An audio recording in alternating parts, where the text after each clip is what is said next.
Welcome to Pratap classes. दोस्तों, Pratap classes के YouTube channel पर आपका स्वागत है। तो आज है 27 अक्टूबर 2022 और 27 अक्टूबर 2022 के जितने भी इंडिया और वर्ल्ड के जो करंट अफेयर्स के क्वेश्चन बनते हैं तो आज उनका डिस्कशन करेंगे।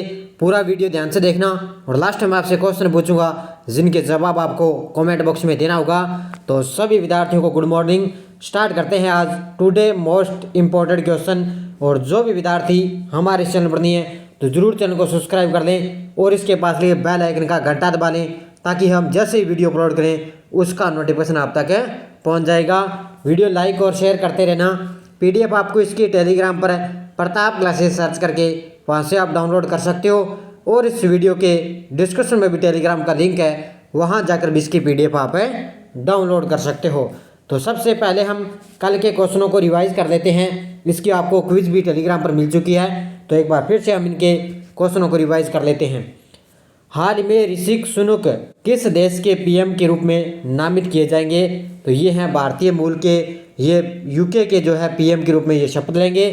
हाल ही में 10 लाख कर्मियों को नियुक्त करने के लिए रोजगार मेला भर्ती अभियान का पहला चरण कब शुरू हुआ? ये हुआ है 22 अक्टूबर से।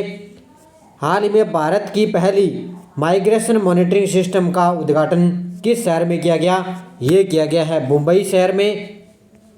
हाल ही में 7वां राष्ट्रीय आयुर्वेद दिवस 2022 कब बनाया गया? तो ये बनाया गया 23 अक्टूबर। हाल ही में किस देश ने निहोंसू के लिए भौगोलिक संकेत टैग मांगा है? तो ये मांगा है जापान देश ने।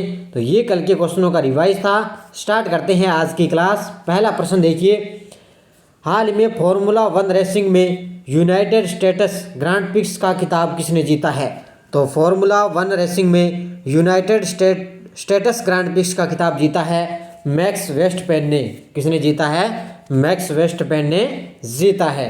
देखो, रेड बुल के ड्राइवर विश्व चैंपियनशिप मैक्स वेस्टपेन ने यूनाइटेड स्टेट्स ग्रांड प्रिक्स का खिताब जीत लिया है। यह उनकी इस साल की रिकॉर्ड 13वीं जीत है। तो उन्होंने इस बार क्या है, इस अपनी जो है 13वीं जीत हासिल कर ली है। और मर्सिडीज के ड्राइवर हैमिल्टन को दूसरे स्थान के लिए समझौता करना पड़ा है। तो दूसरे स्थान पर आपसे पूछे तो लुइस हैमिल्टन है जो मर्सिडीज के, और पहले स्थान पर यह खिताब जीता है मैक्स वेस्टपेन ने यूनाइटेड स्टेट्स ग्रांड प्रिक्स जीता है। दूसरा प्रश्न देखो, हाल ही में भारत का तीसरा सबसे बड़ा निर्यातक बाजार कौन सा देश बना है? तो हाल ही में भारत का तीसरा सबसे बड़ा निर्यातक बाजार बन चुका है, तो वो है नीदरलैंड। कौन सा बन चुका है? नीदरलैंड बन चुका है। नीदरलैंड चीन और बांग्लादेश से आगे निकलते हुए भारत तीसरा सबसे बड़ा निर्यातक देश के रूप में उभरा है। तो इसने चीन और बांग्लादेश को पछाड़ दिया है। वित्त वर्ष 2012 के बाद से भारत के शीर्ष 10 निर्यात स्थलों की सूची में 2 स्थान ऊपर आ गया है। अमेरिका और संयुक्त अरब अमीरात भारत के लिए क्रमशः सबसे बड़े और दूसरे सबसे बड़े निर्यातक गंतव्य बने हुए हैं। तो सबसे टॉप पे आपको पता है अमेरिका और संयुक्त अरब अमीरात है, और अभी तीसरे स्थान पर नीदरलैंड है जो चीन और बांग्लादेश को पछाड़कर भारत का तीसरा सबसे बड़ा निर्यातक के रूप में बन चुका है। तीसरा प्रश्न देखो, हाल ही में किस राज्य का जयपुर हवाई अड्डे को नागरिक उड्डयन महानिदेशालय से लाइसेंस मिला है? तो हाल ही में किस राज्य का ये जयपुर हवाई अड्डा है, इसको क्या है नागरिक उड्डयन महानिदेशालय से लाइसेंस मिला है? तो ये पड़ता है, ध्यान रखना, उड़ीसा में। किस राज्य में पड़ता है ये? उड़ीसा राज्य में पड़ता है।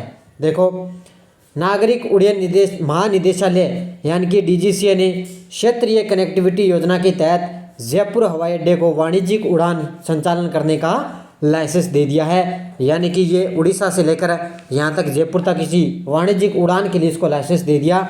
नागरिक उड्डयन मंत्रालय ने इसे मील का पत्र बताया। हवाई अड्डा कोरापुट शहर के उत्तर पश्चिम में 33 किलोमीटर और भुवनेश्वर से 500 किलोमीटर दक्षिणी पश्चिम में ये स्थित है। तो ये ध्यान रखना। और मुख्यमंत्री उड़ीसा के हैं नवीन पटनायक। उन्होंने कहा कि हवाई अड्डों के विकास की प्रशंसा की और ये लोगों की आकांक्षाओं को पूरा करेगा और कनेक्टिविटी को भी बढ़ावा देगा। तो अभी ये क्या है, उड़ीसा से जयपुर के लिए क्या है, जो जयपुर के लिए क्या है, जयपुर हवाई अड्डे को क्या है नागरिक उड्डयन महानिदेशालय की तरफ से क्या है इसको लाइसेंस मिल चुका है। 4 नंबर प्रश्न देखो, हाल में किस देश में अगले साल दिवाली की छुट्टी मिलेगी? बड़ा ही शानदार क्वेश्चन है। यानी कि अमेरिका देश में एक पड़ता है, शहर है न्यूयॉर्क। कौन सा शहर है? न्यूयॉर्क शहर है। वहाँ पर क्या है, दिवाली की आपने तो अपने तो पता है भी 10 दिनों की लगभग मान के चलो छुट्टियाँ मिलती है, लेकिन न्यूयॉर्क शहर में क्या है, अगले साल से दिवाली की छुट्टी मिलेगी। तो ये कहाँ पड़ता है? अमेरिका में। अमेरिका के न्यूयॉर्क शहर में दिवाली की छुट्टी मिलेगी।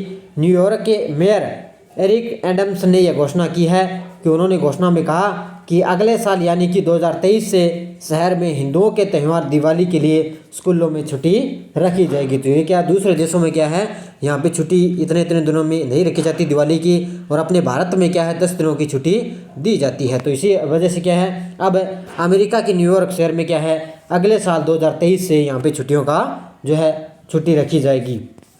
अगला क्वेश्चन देखो, हाल में कौन सा मंत्रालय काशी तमिल संगमम कार्यक्रम आयोजित करेगा? हाल में कौन सा मंत्रालय काशी तमिल संगमम कार्यक्रम आयोजित करेगा? तो ये करेगा शिक्षा मंत्रालय। कौन सा करेगा? शिक्षा मंत्रालय। देखो, शिक्षा मंत्रालय की ओर से अगले महीने काशी तमिल संगम का आयोजन किया जाएगा। काशी तमिल संगमम एक महीने तक चलने वाला कार्यक्रम है, जो अगले महीने की 16 तारीख से आयोजित किया जाएगा। यानी कि ये 1 महीने तक ये कार्यक्रम चलेगा और अगले महीने 16 तारीख से इसका आयोजन किया जाएगा। काशी तमिल संगमम का उद्देश्य है वाराणसी और तमिलनाडु के बीच ज्ञान और प्राचीन सभ्यगत संबंधों के सदियों पुराने बंधनों को फिर से खोजना, इसका मुख्य उद्देश्य है, और यह शिक्षा मंत्रालय की तरफ से इसका आयोजन किया जा रहा है। 6 नंबर प्रश्न देखो, हाल में किस देश के लोगों को 2022 का सखारोव फ्रीडम प्राइज दिया गया है? बड़ा ही शानदार क्वेश्चन है। किस देश के लोगों को 2022 का सखारोव फ्रीडम प्राइज दिया जाएगा? ये दिया जाएगा यूक्रेन के लोगों को। जिसको? यूक्रेन के लोगों को। युद्धग्रस्त यूक्रेन के लोगों को यूरोपीय संघ का प्रतिष्ठित सखारोव फ्रीडम प्राइज दिया गया है। यह अवार्ड उनके संघर्ष को सम्मान देने के लिए दिया जाएगा, और यूरोपीय संसद ने हाल ही में 2022 के सखारोव फ्रीडम प्राइज के लिए यूक्रेन के लोगों को चुना है। तो अभी क्या है, पिछले दिनों में बहुत लंबे समय से रूस और यूक्रेन के बीच में युद्ध चल रहा था, और अभी युद्धग्रस्त के जो यूक्रेन के लोग हैं उनको क्या है, सखारोव फ्रीडम प्राइज दिया जाएगा। 7 नंबर प्रश्न देखो, हाल ही में किस राज्य कैबिनेट ने SC/ST समुदाय के लिए आरक्षण बढ़ाया है? तो किस राज्य की कैबिनेट ने क्या है, SC/ST समुदाय के लिए आरक्षण बढ़ा दिया? तो ये बनाया है कर्नाटक की राज्य सरकार ने। किसने? कर्नाटक की राज्य सरकार ने क्या है, ST/ST के लिए आरक्षण बढ़ाया। कर्नाटक कैबिनेट ने अहम फैसला लेते हुए अनुसूचित जाति और अनुसूचित जनजाति समुदाय के लिए आरक्षण को 15% से बढ़ाकर 17% कर दिया, और 3% से बढ़ाकर 7% करने के अध्यादेश को मंजूरी दे दी। यानी कि अनुसूचित जाति के लिए 15 से 17% कर दिया, और अनुसूचित जनजाति के लिए 3 से 7% करने का मंजूरी दे दी। और ये ऐतिहासिक निर्णय उनके जीवन में प्रकाश और चमक लाएगा, और शिक्षा और रोजगार में प्राप्त अवसर प्रदान करने का उनका उत्थान करेगा। तो ये पूरी बातें आपको याद रखनी है। 8 नंबर देखो, हाल ही में किसने from dependence to self reliance नामक पुस्तक किसने लिखी है? तो हाल ही में from dependence to self reliance पुस्तक लिखी है, ध्यान रखना, ये लिखी है डॉक्टर बिमल जालान ने। किसने लिखी है? डॉक्टर बिमल जालान ने। देखो, अर्थशास्त्री डॉक्टर बिमल जालान ने from dependence to self reliance mapping India's rise as a global super power पुस्तक लिखी है, जो बिमल जालान की गहरी अंतर्दृष्टि से भारत के विकास पथ लाभों का एक स्कॉट टेकिंग है, और डॉक्टर बिमल जालान है जो RBI के पूर्व गवर्नर है। तो बस ये आपको अभी ताज़ा जो करंट में जितनी भी पुस्तकें आती है उनके बस आपको लेखक और पुस्तक के बारे में आपको ज़्यादा पता होना चाहिए। 9 नंबर क्वेश्चन देखो, हाल में किस संगठन ने सबसे भारी रॉकेट से 36 सैटेलाइट लॉन्च किए हैं? तो इस क्वेश्चन को आप स्टार लिखना, आगे के एग्जाम में CET का एग्जाम होगा, यहाँ से क्वेश्चन जरूर छपेगा। तो किस संगठन ने क्या है, सबसे भारी रॉकेट से 36 सैटेलाइट लॉन्च किए हैं? ये किए हैं, ध्यान रखना, इसरो ने। किसने लॉन्च किए हैं? इसरो ने लॉन्च किए हैं। इसरो के सबसे भारी रॉकेट LVM-3 M2 ने रविवार को अपने पहले कम सीरियस मिशन पर OneWeb के 36 ब्रॉडबैंड संचार उपग्रहों को तय कक्षा में सफलतापूर्ण स्थापित किया है और इसरो ने इसे क्या है ऐतिहासिक यानी कि मील का पत्थर इसे साबित किया और ये लॉन्चिंग आंध्र प्रदेश के श्रीहरिकोटा से की गई है। OneWeb लिमिटेड इसरो की commercial branch New Space India Limited का यूके स्थित एक ग्रह की केंद्र है, यानी कि यूके में स्थित ये ग्रह केंद्र है। और अभी ये बस इसका नाम याद रखना LVM-3M2 इसका नाम याद रखना। और OneWeb के 36 ब्रॉडबैंड संचार उपग्रहों को सफलतापूर्ण लॉन्च किया है किसने? इसरो ने। अब देखो पिछले वीडियो का क्वेश्चन है, हाल ही में केंद्र ने नया राजस्व सचिव किसे नियुक्त किया है? ये किया है संजय मल्होत्रा को। बहुत सारे विद्यार्थियों ने बड़े शानदार तरीके से जवाब देते हैं, उन सभी विद्यार्थियों को हार्दिक शुभकामनाएं। अब देखो क्वेश्चन फॉर यू, हाल ही में भारत और अमेरिका की सेनाओं ने किस शहर में टाइगर ट्रम्प अभ्यास किया है? गांधीनगर, चेन्नई, कोलकाता, विशाखापट्टनम। इसका जवाब आपको कमेंट बॉक्स में देना है। और अब देखो हमारी यस्ट डोज क्या थी? बालिका शिक्षा फाउंडेशन की स्थापना कब की गई? तो ये हुई थी, ध्यान रखना, 30 मार्च 1995 को। कब हुई थी? 30 मार्च 1995 को क्या है बालिका शिक्षा फाउंडेशन की स्थापना हुई। बैक टू स्कूल कार्यक्रम को कब शुरू किया गया? 21 जून 2021 को। नन्ही कली योजना का संबंध है उदयपुर जिले से। और मुख्यमंत्री राजश्री योजना कब प्रारंभ की गई? 1 जून 2016 को प्रारंभ की गई। बहुत सारे विद्यार्थियों ने इन्हें के भी बड़े शानदार तरीके से जवाब देते हैं, उन सभी विद्यार्थियों को तहे दिल से हार्दिक शुभकामनाएं। और अब देखो नेक्स्ट डोज, और ये आपके लिए आगे हर एक एग्जाम के लिए रामबाण साबित होंगे। राजस्थान में मुख्यमंत्री युवा कौशल योजना कब प्रारंभ की गई? अब ये राजस्थान की जितने भी योजनाएं हैं उनसे संबंधित मैं ये क्वेश्चन लेकर आया हूँ।